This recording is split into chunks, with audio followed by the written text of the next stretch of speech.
Buenas tardes, mi nombre es Salvi Dionisio Guerrero Gelbes, estudiante del tercer trimestre de la carrera de Psicología. Hoy les voy a hablar sobre la anatomía y fisiología del sistema nervioso. Como primer punto tenemos el cerebro. El cerebro humano es un órgano principal y complejo que forma parte del sistema nervioso, controla las funciones vitales del cuerpo humano y todo lo relacionado con los sentidos, los pensamientos, los movimientos, la conducta y el razonamiento. El cerebro se encuentra protegido por los huesos del cráneo en la parte anterior y superior de la cavidad craneal, donde está rodeado por el líquido cefalorraquídeo, que cumple una función inmunológica y de amortiguación mecánica. Y cabe destacar que tanto los seres humanos como los animales vertebrados tenemos un cerebro con estructuras similares, pero que funcionan diferente. Por ejemplo, los elefantes tienen un cerebro de mayor tamaño que el de las personas, sin embargo, su capacidad de razonamiento es menor. Continuamos con el tálamo. El tálamo es una estructura par con forma ovalada que mide alrededor de 3 centímetros de largo y representa el 80% del diencéfalo. El 20% restante lo forma el hipotálamo y el epitálamo. Está constituido por núcleos de sustancia gris dispuestos entre tractos de sustancia blanca. Lo atraviesa en toda su longitud una estructura vertical que recibe el nombre de lámina medular interna, que lo divide en dos partes y está formada por sustancia blanca que conecta los núcleos talamáticos entre sí. El tálamo del lado derecho se une con el izquierdo mediante la comisura gris interlámica que actúa como un puente entre ambas formaciones. Contribuye a numerosas funciones encefálicas, incluyendo el procesamiento de la información sensitiva, memorias, emociones y funciones motoras. Con excepción del olfato, toda la información sensorial pasa por las estructuras del tálamo antes de alcanzar la corteza cerebral, a la que está conectada mediante el sistema talamorquical. Una unidad funcional cerebral compuesta por fibras nerviosas aferentes y eferentes que conectan el tálamo con la corteza cerebral. También el tálamo transforma de algún modo la información que lo atraviesa.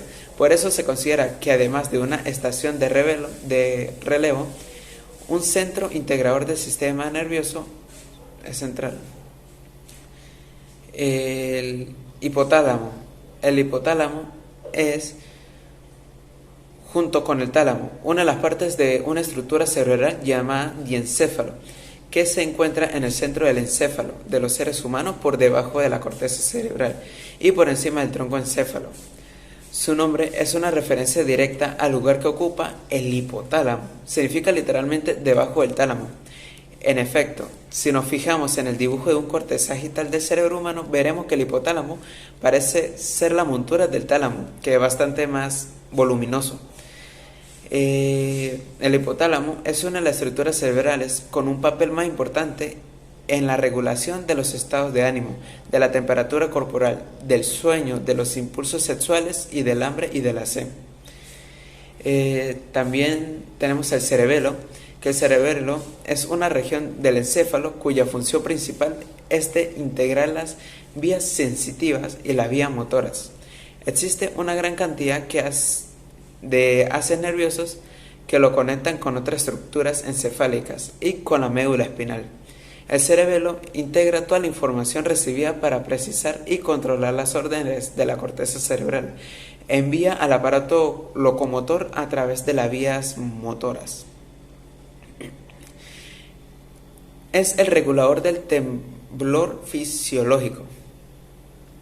Por ello, lesiones a nivel del cerebro no suelen causar parálisis, pero sí desórdenes relacionados con la ejecución, movimientos precisos, mantenimiento del equilibrio, la postura y el aprendizaje motor.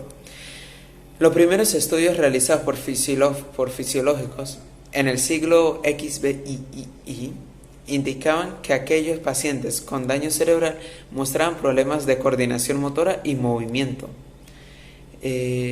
También tenemos el mesencéfalo. El mesencéfalo es una de las partes del tronco del encéfalo que está situado en su zona superior, sobre el puente del paróleo o protuberancia, y justo por debajo del diencéfalo, compuesto principalmente por el tálamo y el hipotálamo. Es la parte del tronco del encéfalo más cercana al centro del cerebro. mientras que las protuberancias y el bulbo raquídeo están más orientadas hacia la médula espinal. Además, el mesencéfalo está atravesado por un estrecho canal llamado acueducto del Silvio, por el que fluye el líquido cefalorraquídeo desde el tercer ventrículo hacia el cuarto. Este líquido tiene la función de aislar y de proteger varias estructuras del sistema nervioso. También tenemos la protuberancia anular. El puente troncoencefálico es la parte más abultada del tronco del encéfalo, motivo por el cual también recibe el nombre protuberancia anular. Está situado entre las otras dos estructuras anatómicas principales de la porción del encéfalo por su parte superior y limita con el mesencéfalo, mientras que su borde inferior está en contacto con el bulbo raquídeo. El límite que separa la protuberancia anular del bulbo raquídeo es el surco protuberancia, mientras que su frontera con el mesencéfalo es el surco pontomesencefálico. Tenemos también el bulbo raquídeo, también llamado mesencéfalo. El bulbo raquídeo es una estructura subcortical situada en la parte baja del tronco del encéfalo, con una forma semejante a un cono. Se trata de la estructura del sistema nervioso que conecta el encéfalo y la médula espinal. De ahí su nombre es también médula oblongada. Limitando con la deducación de los haces piramidales y las protuberancias. En el bulbo raquídeo se pueden encontrar conexiones nerviosas, tanto motoras como sensoriales, pasando a través de él los diferentes tractos nerviosos. Se trata de un núcleo neurovegetativo encargándose del mantenimiento y funcionamiento de los órganos de forma automatizada y ajena a la conciencia. Mantiene asimismo las constantes vitales, por lo que los problemas que comprometen su funcionamiento llevan a la muerte cerebral. Se trata pues de una zona de gran importancia para la supervivencia del ser humano. También está la médula espinal, que es la parte más caudal del sistema nervioso central, empezando con el bulbo raquídeo y terminando con la zona lumbar. Se trata de la parte inferior del neurolaje, de forma cilíndrica, levemente aplanada y asimétrica, que al igual que el cerebro está fuertemente protegida al estar rodeado por la columna vertebral. Asimismo, también goza de la protección de las meninges y el líquido cefalorraquídeo, las cuales impiden la mayor parte de los daños producidos por los elementos del entorno. Esta parte del sistema nervioso es el punto de conexión entre el cerebro y el resto de los órganos del organismo, pasando a la gran mayoría de fibras nerviosas por la médula. La transmisión de la información no se da generalmente a través de una única neurona, sino que por norma general, las neuronas que configuran los diferentes nervios del cuerpo humano hacen una o varias sinapsis intermediadas, sea dentro de la propia médula o fuera de ella, como las neuronas de los ganglios nerviosos. Están los pares craneales, que son 12 pares de nervios que surgen directamente del cerebro o a nivel del tronco del encéfalo, para distribuirse a través de los agujeros de la base del cráneo en la cabeza, el cuello, el tórax y el abdomen.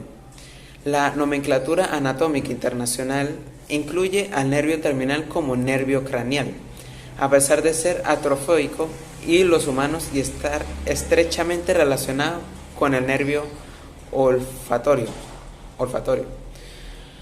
Los nervios craneales tienen un origen aparente, que es el lugar donde el nervio sale o entra en el encéfalo.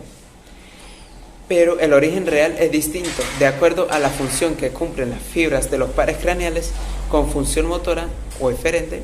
Se originan de grupos celulares que se encuentran en la profundidad del tallo encefálico, núcleos motores también por sí, y son homólogas de las células del asta anterior de la médula espinal. Las fibras de los pares craneales con función sensitiva o sensorial o también aferente, tiene sus células del origen, que son los núcleos del primer orden. Fuera del tallo encefálico, por lo general en ganglios, que son homólogos de las raíces dorsal de los nervios raquídeos. Los núcleos sensitivos del segundo orden se encuentran en el tallo encefálico. Y tenemos también el sistema autónomo. El sistema nervioso autónomo, o también dicho SNA, es el sistema nervioso neurovegetativo o sistema nervioso visceral. Es la parte del sistema nervioso periférico que controla las funciones involuntarias de las vísceras, tales como la frecuencia cardíaca, la digestión, la frecuencia respiratoria, la salivación, la sudoración, la dilatación, la misión. También se subdivide clásicamente en dos subsistemas, el sistema nervioso simpático y el sistema nervioso parasimpático. El sistema nervioso autónomo cumple un rol fundamental en el mantenimiento de las